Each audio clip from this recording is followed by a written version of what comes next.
പരലോകത്ത് വെച്ച് നടക്കാൻ പോകുന്ന ഒരു രംഗം. ഇത്രയും നേരം നമ്മൾ എന്ത് ശ്രദ്ധിച്ചാലും, ഇനി എന്ത് ശ്രദ്ധിച്ചിട്ടില്ലെങ്കിലും ഞാൻ ഈ പറയണ 1 മിനിറ്റ് നിങ്ങൾ ശ്രദ്ധിക്കണം. എന്താ അറിയോ, അള്ളാഹുവിൻ്റെ റസൂൽ സല്ലല്ലാഹു അലൈഹി വസല്ലം തങ്ങൾ പരലോകത്ത് പറയുന്ന ഒരു രംഗമുണ്ട്.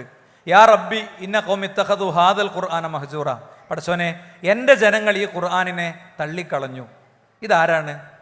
ഖുർആൻ ഒട്ടും സ്വീകരിക്കാത്ത, ഇസ്ലാം തന്നെ വിശ്വസിക്കാത്ത ആളുകളെ കുറിച്ചാണോ ഈ പറഞ്ഞത്? അവരെന്തായാലും ഇതിലുണ്ട്.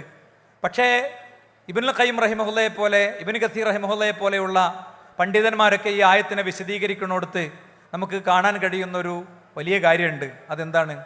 തർക്കു തദബ്ബുരിഹി വ തഫഖുമിഹി മിൻ ഹജറാനിഹി. ഖുർആനിൻ്റെ ഉള്ളിലേക്ക് ഇറങ്ങിച്ചെന്നുകൊണ്ട്, പ്രമാണങ്ങളുടെ ഉള്ളിലേക്ക് ഇറങ്ങിച്ചെന്നുകൊണ്ട് അതിനെക്കുറിച്ച് ഉറ്റാലോചിക്കാനും അതിൻ്റെ അർത്ഥം ഗ്രഹിക്കാനും കഴിഞ്ഞില്ലെങ്കിൽ ആ കഴിയാത്ത വ്യക്തികൾ അവർ ഖുർആനിനെ തള്ളിക്കളഞ്ഞവരാണ് എന്നാണ്. നമ്മൾ നമസ്കാരത്തിൽ ഓതുന്ന സൂറത്ത് പോലും അറിയാത്തവരാണ്. തൗഹീദിൻ്റെ നന്മ ഉൾക്കൊള്ളുന്ന, മലയാളത്തിലെ പ്രഭാഷണങ്ങൾ കേൾക്കുന്ന, ഖുതുബകൾ കേൾക്കുന്ന, നവോത്ഥാനം സിദ്ധിച്ചു എന്ന് പറയുന്ന നമുക്ക് പോലും, അല്ലേ, നമുക്ക് പോലും അൽഹാഖു മുത്തകാസുർ ഹത്താ സുർത്തുമുൽ മഖാബിർ എന്ന് പറയുമ്പോൾ നെഞ്ചു പിടക്കാത്തത് എന്താ? നിന്റെ ഈ പെരുമ നടിക്കലും, നിന്റെ ഈ വീർപ്പിക്കലും, നിന്റെ ഈ സ്വഭാവമൊക്കെ മീസാൻ കല്ലിൻ്റെ താഴെ പോയി കിടക്കുമ്പോൾ തീരുടോ എന്ന് പറയുമ്പോഴും നമ്മുടെ ഉള്ളിൽ പകയാണ്, കലിയാണ്. ആരോ എപ്പോഴോ പറഞ്ഞൊരു വാചകത്തോടുള്ള വിരോധം തീർക്കുകയാണ്.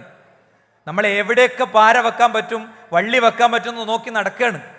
ഉള്ളിൻ്റെ ഉള്ളിൽ നമ്മളുടെ സ്വഭാവത്തിനും പെരുമാറ്റത്തിനും മാറ്റം വരുന്നില്ല. അപ്പോൾ ഇവിടെ അബ്ദു ചോദിച്ചതുപോലെ ഇതൊരു ഫർളാണ്. നിസ്കാരം 5 വക്ത് നിസ്കരിക്കൽ മാത്രമൊന്നുമല്ല, ഖുർആൻ പഠിക്കുക എന്നുള്ളത് ഒരു വിശ്വാസിയെ സംബന്ധിച്ചിടത്തോളം അവൻ്റെ കഴിവിനനുസരിച്ചത് ഫർളാ.